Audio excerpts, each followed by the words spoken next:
नमस्कार. द एन्काउंटरच्या या भागामध्ये आपल्या सगळ्यांचं स्वागत आहे. आज आपण शेतकरी आंदोलन, नितीश कुमार यांचं राजकारण आणि येणाऱ्या निवडणुका या सगळ्यांवर बोलणार आहोत. आज आपल्याशी या विषयावर बोलण्यासाठी खास बिहारवरून खासदार श्री राजाराम सिंग कुशवाह आलेले आहेत. राजाराम सिंग कुशवाह हे बिहारमधल्या काराकट मतदारसंघामधून नुकतेच लोकसभेवर खासदार म्हणून निवडून आलेले आहेत.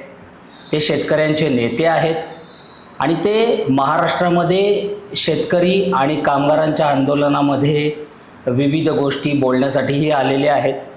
नुकतंच विनेश फोगाट हिच्या समर्थनार्थ आणि हिच्या सन्मानार्थ त्यांनी आपल्या मतदारसंघामध्ये महिला महाविद्यालयांमध्ये जिम देण्याची घोषणाही केलेली आहे.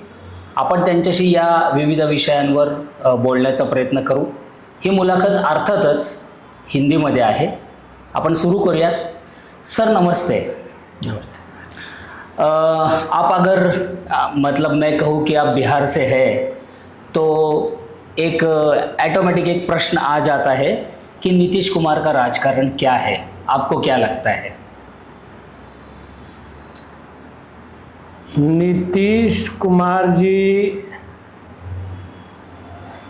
बिहार की पॉलिटिक्स में जो इमर्ज किए हैं तो उनकी इच्छा है कि सामाजिक न्याय की कुर्सी कि वो चैंपियन या चेयरमैन नहीं बन सके तो कम से कम विकास पुरुष का तमगा मिल जाए, और इसलिए वो सेंटर के साथ एक रिलेशन बना के रखते हैं कि सेंटर से बराबर सुगमता के साथ अच्छी राशि मिल जाए.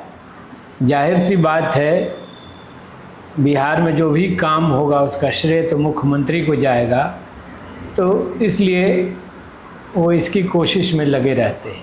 एक तो बात ये है, टॉप अप पर बात ये है. और इसी के साथ जुड़ी हुई ये बात ये है कि वे जो बहुत सारे सोशल कंट्राडिक्शंस हैं उनको वो मैनेज करके चलने में विश्वास रखते हैं. शायद इसलिए भी कि जो समाज की दबंग ताकतें हैं वो बगैर उनका एक बड़ा हिस्सा विकास में नहीं मिल जाए तब तक वो विकास होने नहीं देती, उसमें अड़ंगा डालती हैं. नीतीश कुमार जी इसको मैनेज करके चलने में विश्वास रखते हैं इसलिए भी. और तीसरी बात, ये बात सही है कि समाज में मतलब जो समाज के महादलित हैं, अति पिछड़े हैं, गरीब वर्ग के लोग हैं, तो उनके विकास का प्रश्न है, उनके तरक्की का प्रश्न है. वहाँ गरीबी बहुत है, लेकिन उसको भी वो छूते तो हैं लेकिन उसको हल करने की कोशिश नहीं करते. बिहार में चाहे भूमि वितरण का सवाल हो जो बड़ा डिमांड है.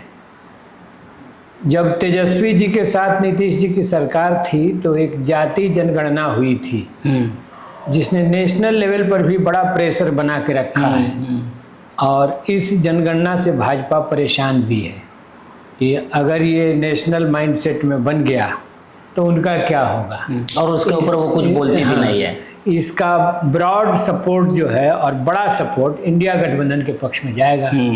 इसलिए वो इस बात को स्प्लिट अप करने में लगे रहते हैं. लेकिन मैं जो कहना चाहता हूँ कि उस समय एक सोशियो इकोनॉमिक सर्वे भी बिहार में हुआ, खुद नीतीश जी ने ही करवाया था, जिसमें 34% लोग ऐसे पाए गए जिनकी एक महीने की आमदनी 6,000 भी नहीं थी, यानी 200 रुपया प्रतिदिन भी नहीं थी.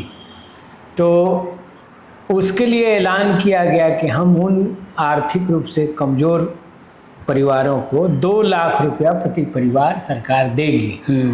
लेकिन अब जब वो भाजपा के साथ मिलकर के मुख्यमंत्री हैं तो उन्होंने उस वादे को भुला दिया.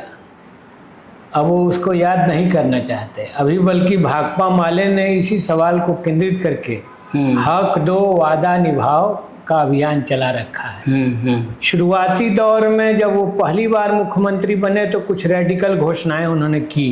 गरीबों को 10 डिसमिल जमीन देंगे, 5 डिसमिल ज़मीन देंगे, फिर कहा कि 3 डिसमिल ज़मीन देंगे, लेकिन आज तक नहीं दिया।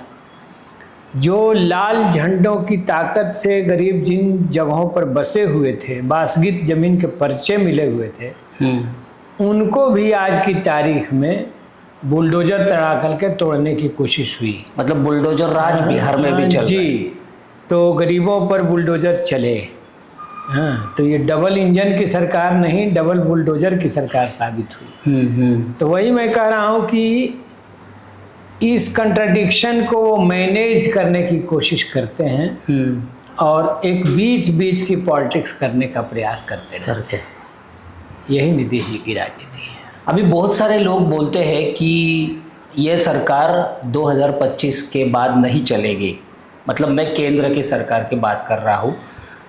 और नीतीश कुमार जी के तबीयत के बारे में भी बहुत कुछ चर्चा होती रहती है, नेशनल टेलीविज़न चैनलों में भी हो चुकी है।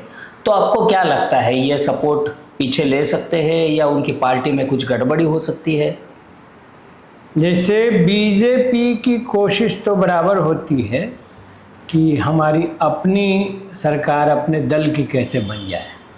देश की जनता ने उनको खारिज कर दिया उनकी पॉलिटिक्स की वजह से कि अब फासिज्म की पॉलिटिक्स इस देश में नहीं चलेगी, फूट और नफरत की राजनीति नहीं चलेगी। बीजेपी को अकेले सत्ता में जाने लायक देश की जनता ने नहीं छोड़ा, लेकिन भाजपा एक तिकड़म वाली पार्टी है, वो अपने घटक दलों को भी तोड़ करके उनमें फूट डाल करके और वो अपना एक खुद अपनी सरकार बने इसके प्रयास में लगी रहती है। और ये कारण नीतीश जी से टकराव का भी कारण बना रहता है। ये लव एंड हेट का रिलेशन एक चलता रहता है। तो देखिए आगे कैसे कैसे चलता है। ये बात सही है कि ये बहुत रिश्ता एक रैशनल पर आधारित नहीं है। ये एक अपॉर्चुनिस्ट टाइप का अलायंस है। मतलब एक कुछ भी तरफ हो सकता है। हाँ, एक तरफ नीतीश जी कहते हैं कि हम 3C से समझौता नहीं करते, कम्युनलिज्म, करप्शन और क्रिमिनलाइजेशन से हम समझौता नहीं करते, हमारे यहाँ जीरो टॉलरेंस रहता है, इन्हीं का नारा दिया हुआ है। लेकिन खुलेआम मान लीजिए कि सांप्रदायिकता की राजनीति करने वाली बीजेपी के साथ अलायंस में है, जो आज करप्शन का और क्रिमिनलाइजेशन का भी सेंट्रलाइज मतलब पावर बनी हुई है, उसके साथ इनका गठबंधन है। इसीलिए इस अलायंस को मैं कहता हूँ कि ये बहुत इसी तरह का है, अपॉर्चुनिस्ट टाइप का। अपॉर्चुनिस्ट है। तो चलिए दूसरे एक सवाल पे आते हैं कि आप भारतीय कम्युनिस्ट पार्टी मार्क्सवादी लेनिनवादी के एमपी है और आप अभी महाराष्ट्र का एक दौरा कर रहे हैं। नंदुरबार में भी आपने किया, पुणे में भी आपने किया, तो ये मतलब किस सिलसिले में चल रहा है ये? मैं भाकपा माले का पॉलिट ब्यूरो का मेंबर भी हूँ और उसका जो किसान संगठन है अखिल भारतीय किसान महासभा, उसका राष्ट्रीय महासचिव हूँ। दिल्ली किसान आंदोलन के नेशनल कोऑर्डिनेशन कमेटी के भी हम लोग मेंबर रहे हैं और उस दौर में महाराष्ट्र के किसान संगठनों से सघन संपर्क हुआ। दिल्ली के किसान आंदोलन में महाराष्ट्र के किसानों की, आदिवासियों की बड़ी भूमिका रही है और आखिरी जो भारत बंद था, तीसरा जो भारत बंद था, उसमें महाराष्ट्र ने बहुत ही सफल भूमिका निभाई थी और उसका देश पर छाप पड़ा था। यहाँ एक लंबी यात्रा हुई थी। तो जो सरकार ये कहती थी कि दिल्ली में किसानों को हम नहीं घुसने देंगे, अब देश के किसानों ने उन नेताओं को पार्लियामेंट में भेज दिया, तो अब कैसे नहीं घुसने देंगे? तो जाहिर सी बात है, महाराष्ट्र के किसानों ने अपने एमपी को बुलाया स्वागत के लिए भी, और नए दौर में कैसे हम लोगों की राजनीति चले, हमारी मांग पर संघर्ष कैसे आगे बढ़े, इन तमाम सवालों को लेकर के, तो उसी सिलसिले में हम यहाँ आए। ये अब आपको मालूम है, सबको मालूम है कि हरियाणा में इलेक्शन चल रही है, जम्मू कश्मीर में इलेक्शन चल रही है और महाराष्ट्र की विधानसभा की इलेक्शन भी अभी आने वाली है। तो आपके ये जो सब प्रयास है उसका इन इलेक्शन पे कोई प्रभाव होगा? पिछले लोकसभा चुनाव में भी किसान आंदोलन की एक बहुत ज़बरदस्त भूमिका रही है, उसकी छाप रही, उसका प्रभाव रहा है। और मैं जो समझ रहा हूँ कि अभी के दौर में जो मोदी की कॉरपोरेट प्लस पॉलिटिक्स है, तो दो स्ट्रेटजी आमने सामने आकर के भिड़ गए हैं। एक तरफ कंपनी राज की दिशा है जिसको बीजेपी लीड कर रही है, और दूसरी तरफ मजदूर किसान के पक्ष में नीतियों को सूत्रबद्ध करने, उनको लागू करने की दिशा है। जहाँ पर ये सरकार बिल्कुल फेल है, वो अब इस जगह पर आ गए हैं कि कारखाना, व्यापार, विभिन्न सर्विसेज के बाद खेती भी हमें चाहिए, खेती भी कॉरपोरेट को दे दो। इसी सवाल पर तो टक्कर हुआ, दिल्ली का आंदोलन हुआ, और ये पूरा यही दौर चल रहा है। तो अभी एक सरकार बदलने से काम नहीं चलेगा। दिल्ली में भी झटका दे के हम लोग रह गए, सरकार नहीं बदल पाई, एनडीए की बन गई। तो विभिन्न राज्यों में भी इस लड़ाई को जारी रखना होगा। और मैं समझता हूँ कि और भी सवाल हैं, फेडरलिज्म के सवाल हैं, और बहुत सारे प्रश्न हैं, रोजगार के सवाल हैं, महंगाई के सवाल हैं। ये सवाल इसी से पैदा हुए हैं, इसी से, इन्हीं नीतियों के टकराव से पैदा हुए हैं। तो जाहिर सी बात है कि आने वाले दिनों में बीजेपी के खिलाफ पोलराइजेशन होंगे, और इन राज्यों में किसान, मजदूर, आदिवासी, महिलाएं, नौजवान अपनी भूमिका निभाएंगे। और हम, स्वाभाविक रूप से बात है, हम किसान आंदोलन के साथ हैं, देश की जनता के साथ हैं, और मोदी के खिलाफ हम लोग हैं। ये किसान आंदोलन का जो दौर रहा उसमें एमएसपी की एक बड़ी मांग थी, और तब एक आश्वासन दिया गया था कि एमएसपी लागू करेंगे, लेकिन अभी तक वो हुआ नहीं है। और ऐसा सुनाई दे रहा है कि किसान फिर से एक बड़ा आंदोलन शुरू करने की कोशिश में है। तो उसके की क्या जानकारी क्या है? जो लोकसभा का बजट सत्र चला, उसमें भी अपने बजट भाषण में हमने इस बिंदु को रखा कि एमएसपी मतलब C2 + 50%, A2 + 50% नहीं। मोदी सरकार गुमराह करने की कोशिश करती है देश को कि हम तो लाभकारी दाम दे ही रहे हैं, लेकिन स्वामीनाथन कमीशन ने C2 + 50% की बात की।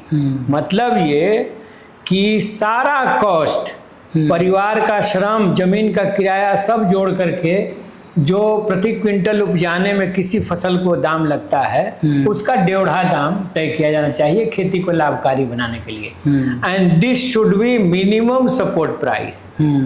हम मैक्सिमम रिटेल प्राइस उद्योगपतियों की तरह नहीं मांग रहे हैं, उनको एमएसपी नहीं, उनको मिलता है एमआरपी, और हम एमएसपी के लिए लड़ रहे हैं, और यह भी नहीं मिल रहा है।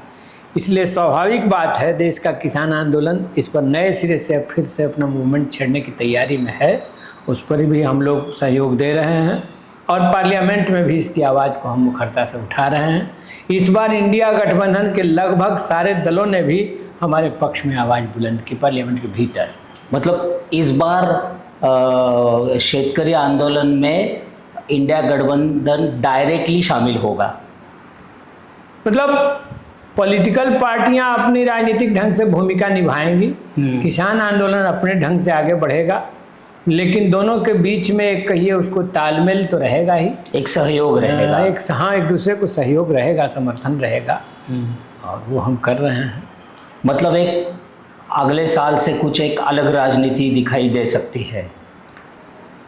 मतलब मैंने आपसे कहा कि वे corporate take over of agriculture की तरफ बढ़ रहे हैं। अभी मेरे पास एक आंकड़ा है, मतलब जो गवर्नमेंट ने ही विभिन्न कंपनियों का, जिसका अडानी की कंपनियों ने मैंने हस्तांतरण किया अपने में 60,000 करोड़ खुद इन्होंने दाम लगाया, उसको 15-16 हज़ार करोड़ में अडानी को बेच दिया गया, कंपनियों को। हाँ, उन कंपनियों को, अडानी को 16,000 करोड़ में बेच दिया गया। तो एक खुलेआम लूट। अभी पिछले वर्ष आरबीआई का 23-24 का आंकड़ा है कि 2,10,000 करोड़ का सरप्लस कृषि ने सरकारी खजाने में योगदान किया है। लेकिन हमारा कोई कर्जा माफ नहीं होता है किसान का, और जबकि कॉरपोरेट का 10 वर्ष में 14 लाख करोड़ से ज्यादा माफ कर दिया। तो इसीलिए मैं कह रहा हूं कि ये दो रणनीति का आमने सामने का टक्कर चल रहा है, और ये टकराव होना स्वाभाविक बिल्कुल। एक तरफ करोड़ों लोगों का हक मार करके, हक छीन करके कुछ मुट्ठी भर कॉरपोरेट के को मुनाफा पहुंचाना, और इसमें हम जा कहाँ रहे हैं, किस विकास के मंजिल पर हम जा रहे हैं। हम कहना चाहते हैं कि धरती को इतना गर्म कर दिया गया। इस बार बिहार में एक दिन में, इलेक्शन का ही दौर था, लू लगने से 62 लोगों की मौत हो गई जी। तो ये कंपनी राज हमें कहाँ ले जा रहा है? ग्लोबल वार्मिंग का इसमें बहुत बड़ा मतलब रोल है जी। जब तक खेती किसानों के हाथ में थी या रही, जंगल और पहाड़ आदिवासियों के हाथ में रहे, तब तक कम से कम झरने का साफ पानी, साफ हवा और भरपेट भोजन देशवासियों को मिलता रहा। आज उन सब को ये संकट में डालने की कोशिश में है। जेनेटिक मॉडिफाइड सीड्स लाने के फिराक में है, जिस पर दुनिया के बड़े संपन्न देशों में अभी दुविधा बनी हुई है। हमने तो कहा, चंडीगढ़ में एक मीटिंग हुई थी, उसमें हमने कहा कि जब दुनिया में दुविधा बनी हुई है तो हम उतावले क्यों हैं? अभी हमारे पास इतनी खेती की जमीन है कि हम अपने हाइब्रिड सीड्स से इतनी उपज कर सकते हैं कि अपनी आबादी को खिला और जिला सकते हैं। तो ये हड़बड़ी क्यों है? वैज्ञानिक जब तक कोई कंक्लूसिव टिप्पणी इस पर नहीं दे दें, जीएम सीड्स पर, तो हम हड़बड़ी में क्यों हैं? दुनिया के बड़े संपन्न देश अभी इस पर दुविधा में है, उन्होंने कोई कंक्लूसिव स्टेप नहीं उठाया। लेकिन हम लोग तो हम गिनी पिग बनने के लिए अपने देश को क्यों झोंक रहे हैं? खुद ही तैयार हो गए हैं। तो ये तो उचित नहीं है। आपने बहुत बड़े सवालों के ऊपर बहुत सहजता से हमें कुछ ज्ञान देने की कोशिश की है, वो हम लेंगे और लोगों तक लेके भी जाएंगे। आप यहाँ आए और हमसे बात की, आपका मैं धन्यवाद देता हूँ। धन्यवाद। आपका शुक्रिया, आपके चैनल के माध्यम से आपके दर्शकों को शुक्रिया जिन्होंने मुझे सुना। बहुत बहुत धन्यवाद। नमस्कार। नमस्कार।